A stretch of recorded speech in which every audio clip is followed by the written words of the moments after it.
that comes with loving a future king. Catherine Middleton didn't step into a fairy tale, she stepped into a system, an institution older than memory, colder than protocol, and unforgiving to anyone who didn't already belong. And for years, quiet, invisible years, she waited. While headlines laughed, while cameras judged, while critics called her common, temporary, replaceable. They didn't see the long walks taken alone. They didn't hear the conversations that ended in uncertainty. They never felt the weight of knowing that loving William meant surrendering the right to ever be normal again. This is not a story about glamour. It's a story about restraint, about learning when to speak and when silence is survival, about heartbreak that happened away from palace walls, about humiliation swallowed whole because dignity demanded it. You see, most people meet pressure once or twice in a lifetime. Catherine lived inside it for nearly a decade before she was ever allowed to smile on a balcony. And yet, she endured. Not loudly, not dramatically, but steadily, until the monarchy itself began to lean on her strength. This documentary isn't about how Kate became a princess, it's about how she became unbreakable. And why today, the future of the crown rests not just on bloodline, but on the woman who learned how to survive it. Look at her now, calm, composed, measured in every movement, every word, every pause. Catherine, Princess of Wales, the woman so often described as steady, reliable, almost unshakable. She stands beside the future King of England not as a question mark, but as a certainty. And it's tempting, almost comforting, to believe this was always the plan, that destiny simply opened its doors and Kate Middleton walked straight in. But that version of the story is easy, too easy, because it skips the waiting, the wondering, the years where nothing was promised and everything could be lost. You see, before the world saw a future queen, there was a young woman standing just outside the palace gates, close enough to feel the heat, but never close enough to belong. For nearly a decade, Catherine lived in a strange in-between, not royal, not ordinary, loved by a prince, yet never chosen publicly. And while the world watched, it judged. The headlines were cruel in their simplicity. Weighty Katie, as if patience were a flaw, as if endurance meant desperation. For a moment, the world thought she was weak. They laughed at her restraint, they mocked her silence, they reduced her entire existence to one cruel idea, that she was waiting to be picked. But here's the question no one asked back then. What if she wasn't waiting at all? What if Catherine was choosing something far more difficult than escape? Because walking away would have been easier, speaking out would have earned sympathy, turning heartbreak into headlines would have brought instant applause. Instead, she disappeared when things fell apart. She stayed silent when relationships ended.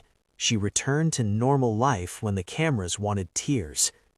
Breakups came, public humiliation followed, and still, no interviews, no accusations, no revenge narratives. Behind the polished smile of today are years the palace never explains. Years where Catherine had to prove, without ever being told, that she could withstand scrutiny without cracking, that she could be humiliated without responding, that she could love without demanding guarantees. This wasn't a test announced aloud. It was quieter than that, colder. And that's what makes it so powerful. So when we see her today, calm beneath pressure, unflinching beneath criticism, we have to ask the uncomfortable question: was Kate chosen, or did she choose endurance again and again until the institution had no choice but to accept her? Because fairy tales don't talk about the cost of becoming indispensable. They don't show you the years where strength looks like silence. But Catherine lived them. And everything that comes next, Every transformation, every restraint, every moment of quiet control begins right there. To understand Catherine Middleton's journey, you first have to understand the monarchy she was stepping into.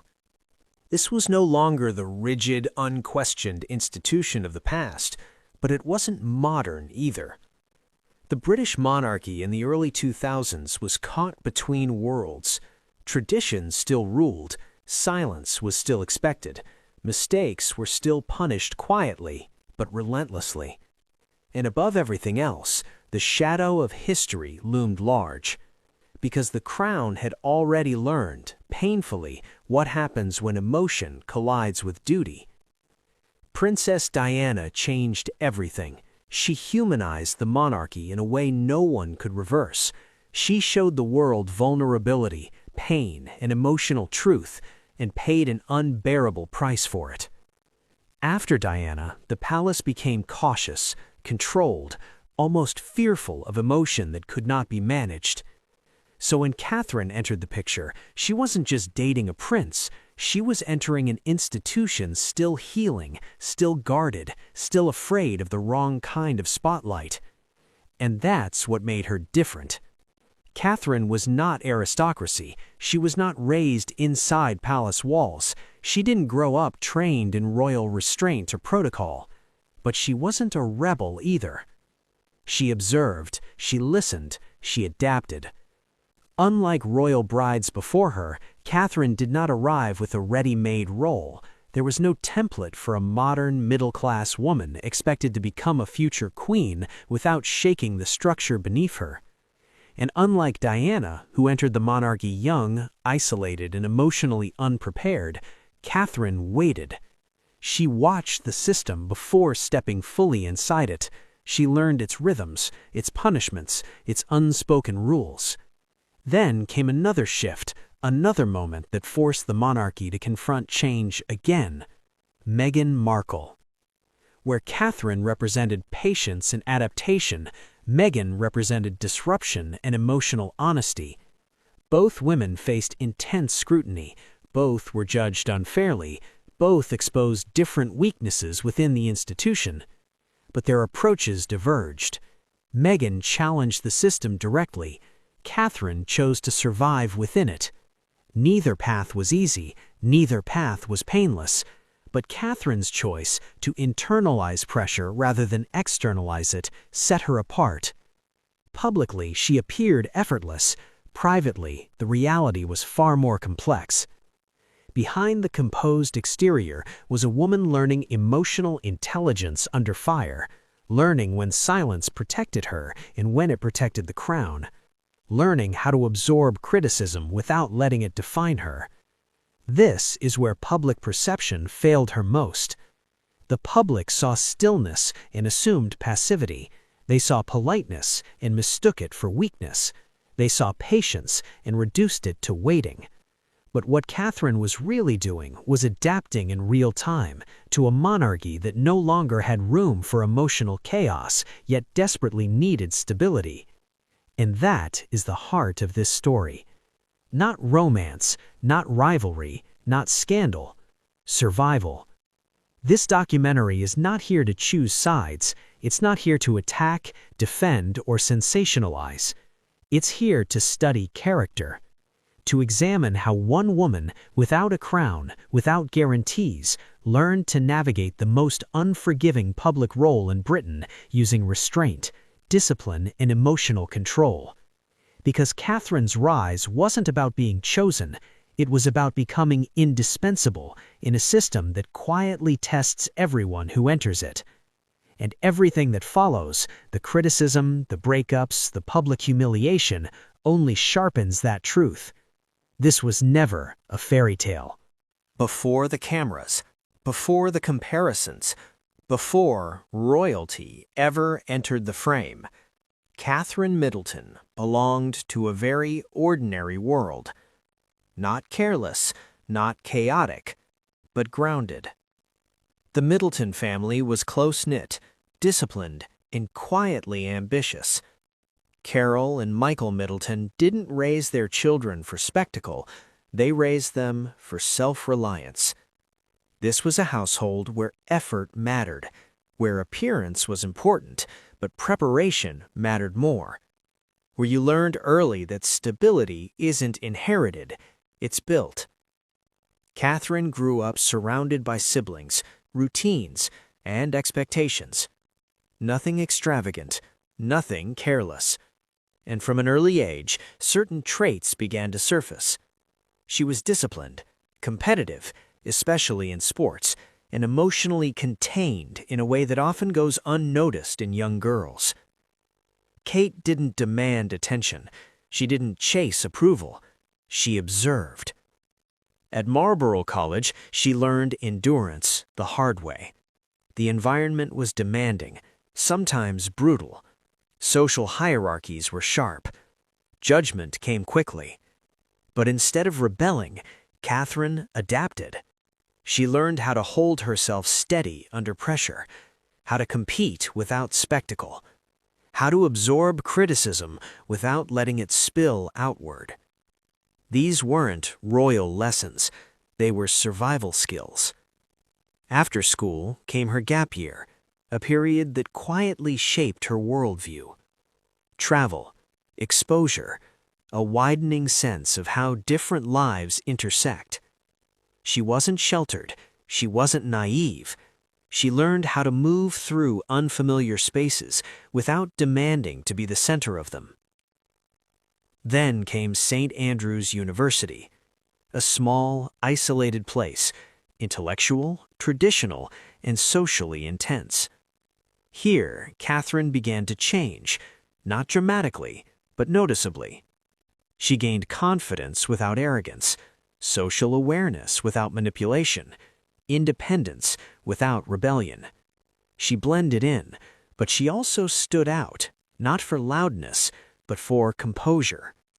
Friends described her as warm but careful, present but private, someone who listened before she spoke. And this matters, because long before the world judged her silence, Catherine had already learned the power of restraint. She understood instinctively that not every thought needs to be voiced, not every feeling needs an audience.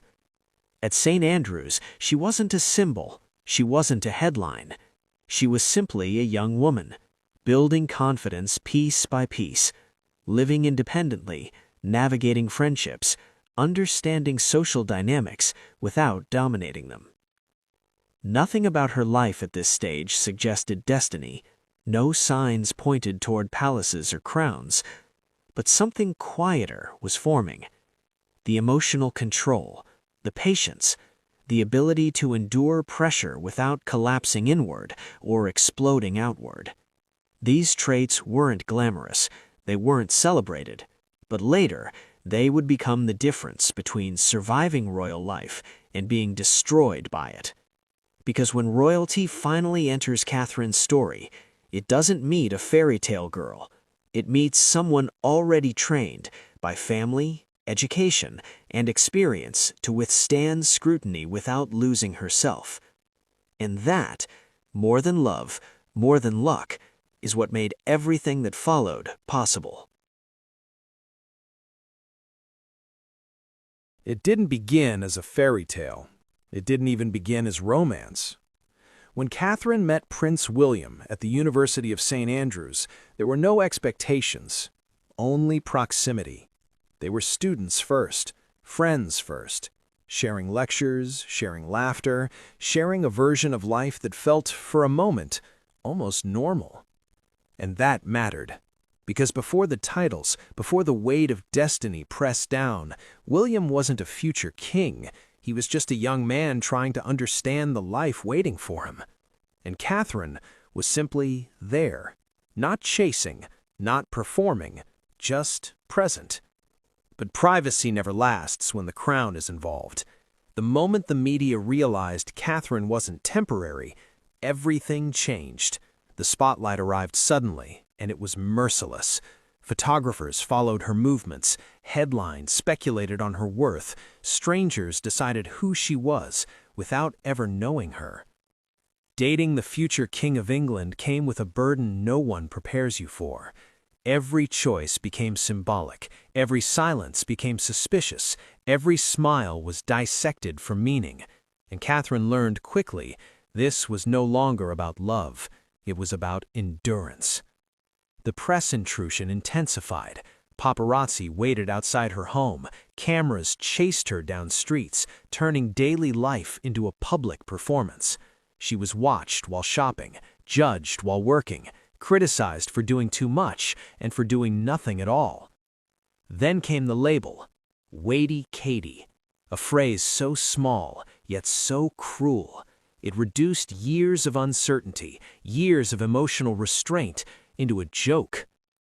For a moment, the world thought she was desperate. They mocked her patience, they questioned her self-respect, they laughed at the idea that waiting could ever be a form of strength. What they didn't see were the conversations that ended without answers, the plans made, then quietly undone, the emotional toll of loving someone whose future didn't belong to him alone. And then, it ended. The breakup wasn't dramatic. There were no public statements, no interviews explaining her pain, just silence and humiliation. The world watched as the relationship unraveled and assumed Catherine would break with it. But she didn't.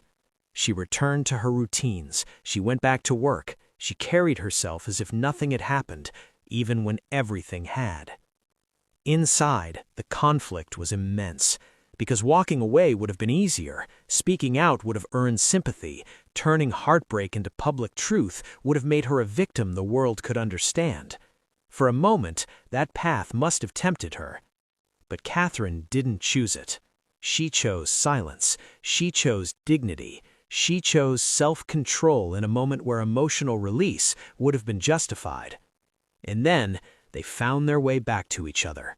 But the damage was already done. The scrutiny was worse, the expectations heavier. And still, no guarantees were offered. Another breakup followed. Another wave of public judgment, another cycle of speculation and mockery. Each time, the same question echoed. Why does she stay? Why endure humiliation when escape was always an option? The answer isn't weakness, it's belief. Belief in the person she knew William to be away from cameras. Belief in her ability to withstand pressure without losing herself. And perhaps, belief that if she could survive this, she could survive anything the monarchy would later demand. This was the crucible, the moment where Catherine's inner discipline was tested publicly, without protection, without reassurance, without reward. And she passed the test without ever being told one existed. For a moment, the world mistook her silence for submission. But silence, when chosen, can be a form of power. By staying quiet, Catherine proved something the palace never said aloud. That she could endure pressure without destabilizing the institution. That she could suffer privately while remaining composed publicly. That she could love a future king without demanding the crown as payment. And in a monarchy shaped by fear of emotional chaos, that mattered more than romance. This wasn't a love story anymore. It was a test of character, and Catherine was still standing.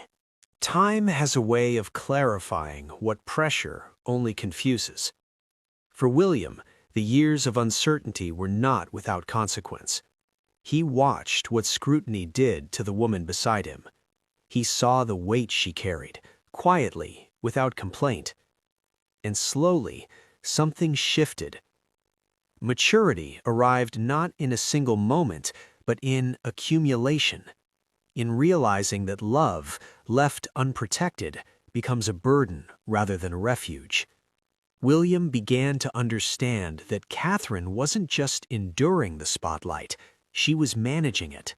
Not as a bystander, not as a temporary presence, but as someone already behaving like an equal partner. And Catherine, too, was changing.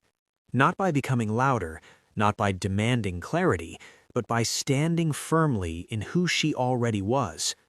She was no longer simply the girlfriend. She was a woman who had proven over years that she could carry public pressure without destabilizing herself or the institution around her. This is where the balance finally shifted.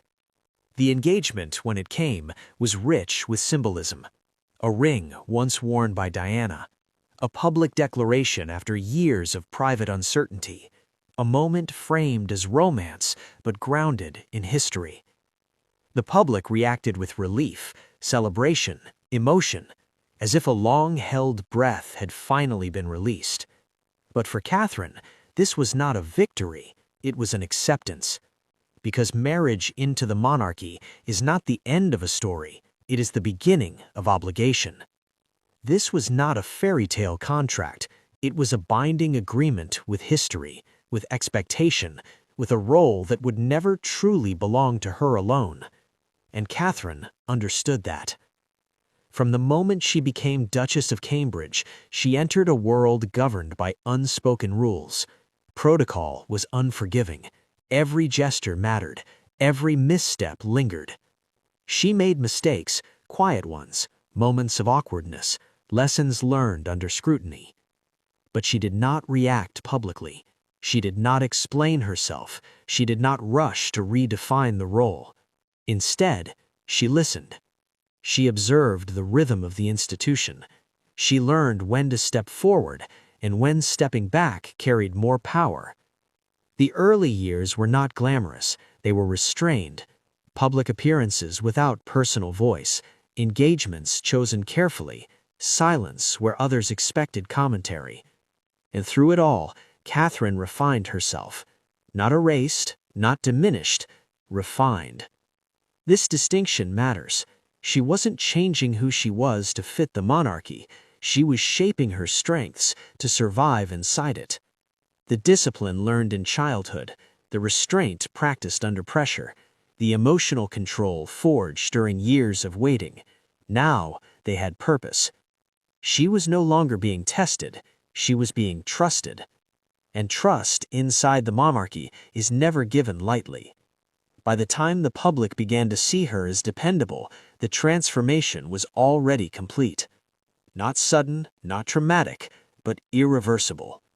Catherine had crossed the threshold from outsider to institution without ever losing the humanity that made her different in the first place.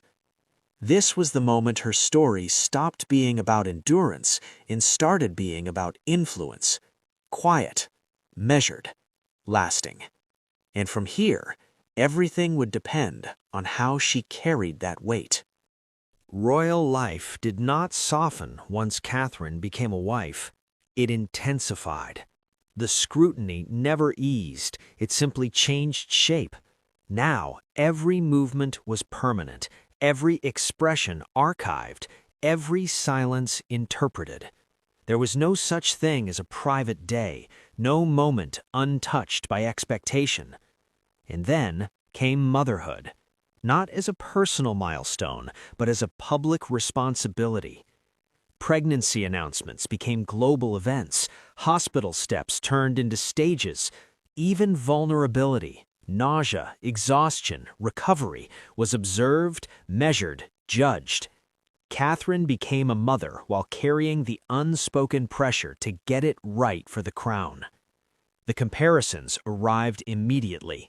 To Diana, the emotional icon, the wounded humanitarian, the woman whose pain reshaped the monarchy forever. To Meghan, the disruptor, the truth-teller, the woman whose refusal to conform exposed deep institutional fractures.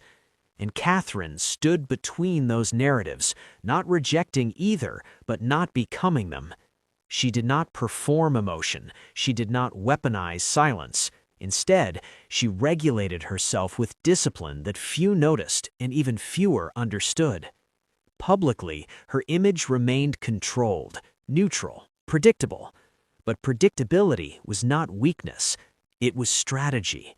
Because stability, inside a monarchy built on continuity, is a form of power. Catherine learned how to absorb attention without feeding it, She learned how to exist under pressure without letting it define her inner world. And slowly, almost invisibly, she became a stabilizing force, not just for the public, but within the family itself. Her relationship with William evolved alongside her role.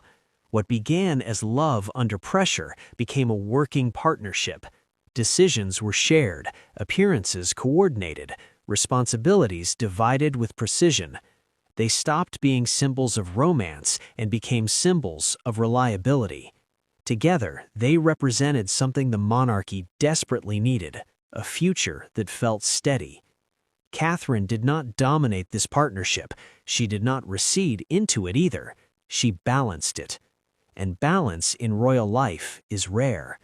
This is where her quiet leadership emerged. She chose causes that reflected emotional depth, early childhood development, mental health, family stability. Not flashy, not headline-grabbing, but foundational. These were the interests of someone thinking long-term, about resilience, not applause, about prevention, not reaction. Inside the monarchy, Catherine became something more than visible. She became dependable. When emotions ran high, she remained composed.